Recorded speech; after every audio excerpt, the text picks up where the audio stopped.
Whatever you think you own, it's not yours. You got that, slave? And you're supposed to be happy about it. According to David Webb, in his seminal book, The Great Taking, the modern financial system has, quietly, rewritten the rules. You think that stock is yours? Nope. Under UCC Article 8, your brokerage account gives you a contract. That's right, a piece of paper that says you might, maybe, possibly have claim. And the broker? That's the guy who holds the actual title. You are a hopeful, smiling spectator. And don't get comfortable thinking SIPA has got your back.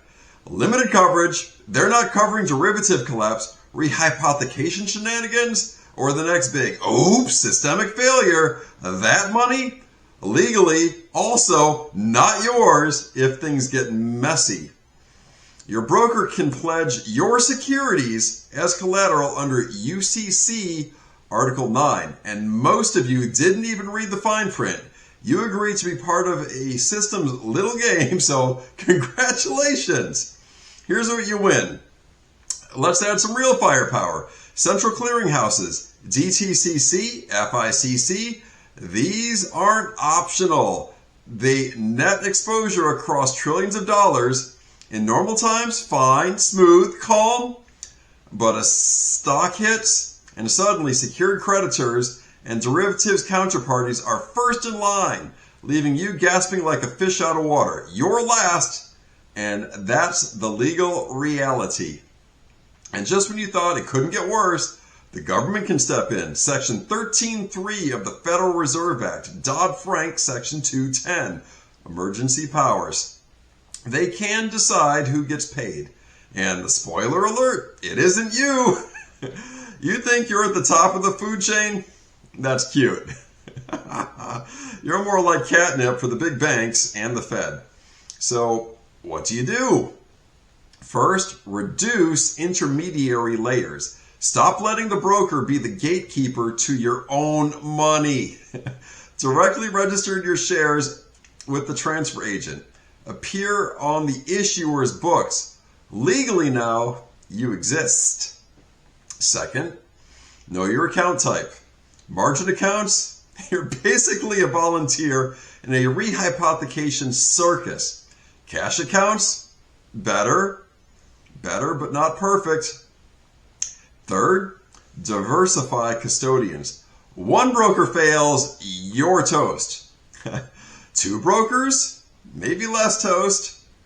3, still not entirely safe, but hey, it's called risk management for a reason, and so forth. Limit leverage. The system loves debt. It's candy store for them. It's a trap for you.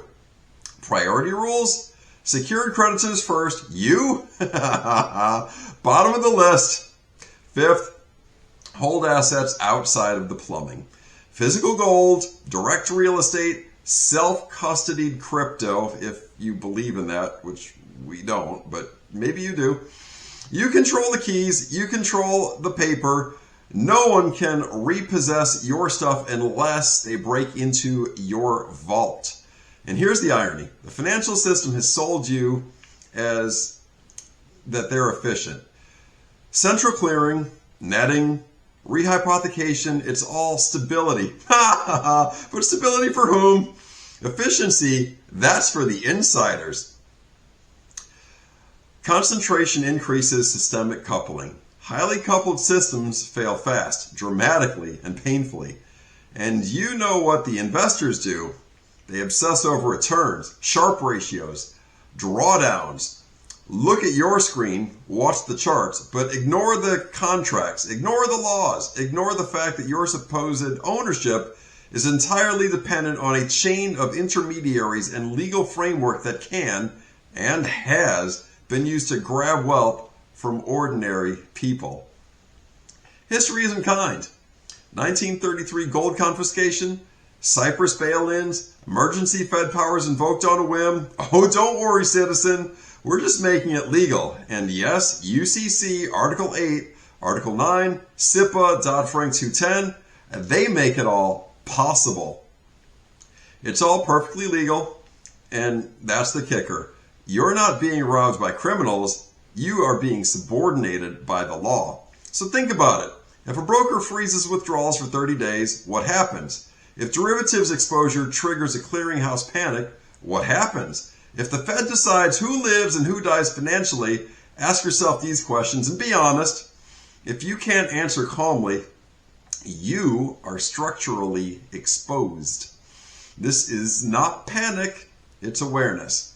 And here's the brutal truth. Markets reward risk-taking, but survival depends on understanding who actually owns what. Legal title, not your brokerage statement. Contracts, not trust me bro promises. So what's left? Quiet, boring structural defense.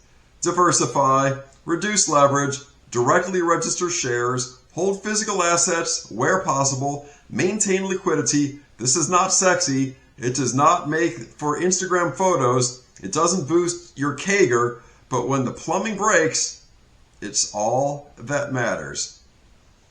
And here's the takeaway. No one wants to admit the system isn't broken. It's working exactly as it was designed.